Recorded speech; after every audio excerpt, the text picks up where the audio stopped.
स्वागत है आप लोगों का इस वीडियो में। वैसे इस क्वेश्चन का आंसर है ना आपके नोटबुक में होगा। ये याद ही रहता है सबको, √4GL आंसर आएगा। ठीक है, थ्योरी का ही पार्ट है ये। लेकिन चलिए मैं इसको डिराइव भी कर देता हूँ, एक बार रिवीजन हो जाएगा। क्वेश्चन कह रहा है कि एक स्मॉल हैवी ब्लॉक है ना, एक स्मॉल ब्लॉक है जिसकी मास m आप ले सकते हो, हैवी है, मास लेना है। Is attach to the lower end of a light rod of length L। एक रॉड है, बहुत हल्की है, इसका मतलब इसका मास नहीं लेना है, रॉड मासलेस है यहाँ पर।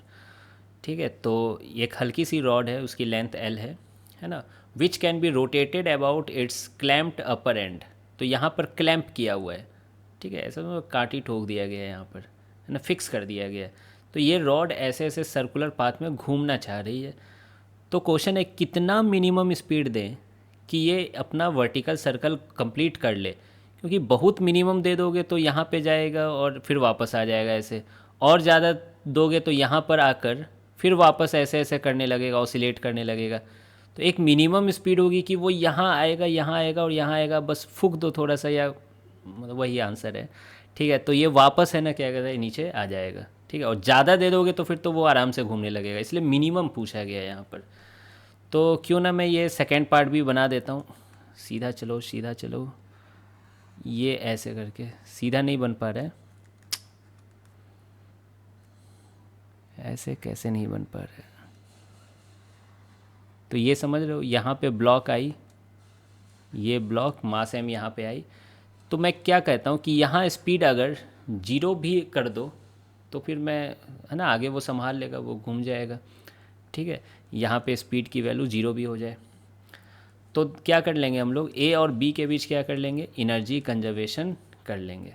ठीक है, तो मैं क्या लिखूँगा, K A plus U A equal to K B plus U B.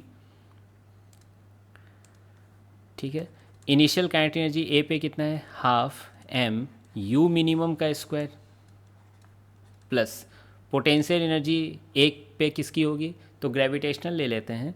और यहीं पर क्या कर रहा हूँ मैं, रेफरेंस लेवल मान लेता हूँ, यानी पोटेंशियल एनर्जी ग्रेविटी की यहाँ 0 मान लेता हूँ, क्योंकि ग्रेविटी की पोटेंशियल एनर्जी रेफरेंस पे डिपेंड करती है। तो यहाँ 0 ले लेते हैं। फाइनल काइनेटिक एनर्जी आप 0 लिख सकते हो यहाँ पर। ठीक है, मतलब v जस्ट 0, जस्ट 0 से जस्ट बड़ा है। आप चाहते हैं ना तो यहाँ हाफ mv² करके v के टर्म्स में इक्वेशन लिखते और v को ग्रेटर देन इक्वल टू 0 करते, तो u literally less than equal to करके आता। ठीक है, sorry, u greater than equal to करके आता, तो उससे पता चलता है कि वो u मिनिमम आ रहा है। तो उतना क्यों मेहनत करें, डायरेक्ट 0 लिखो, है ना। पोटेंशियल एनर्जी ग्रेविटी की क्या होगी, मास m की, तो mgh होती है। तो यहाँ पोटेंशियल एनर्जी 0 है, तो ऊपर लेंथ ये L और L 2L हो गया, तो mgh में h की वैल्यू कितनी हो जाएगी, 2L हो जाएगी। अब देखिए mm कट गया, 2 से इधर भेज दीजिए तो 4GL आ रहा है। तो u मिनिमम का स्क्वायर कितना हो गया, 4GL। तो u मिनिमम क्या हो जाएगा, √4GL। ये रहा आपका आंसर। 4 को क्या रूट से बाहर निकालना चाह रहे हो, चलो आपकी मनोकामना पूरी हो। ये रहा आपका आंसर। तो आई होप आपको ये समझ में आ गया होगा। नेक्स्ट क्वेश्चन नंबर 50 बहुत ही अच्छा क्वेश्चन है। ठीक है, मतलब सबसे अच्छा क्वेश्चन है, इरोडो का क्वेश्चन है वो। तो मिलते हैं फिर उस वीडियो में।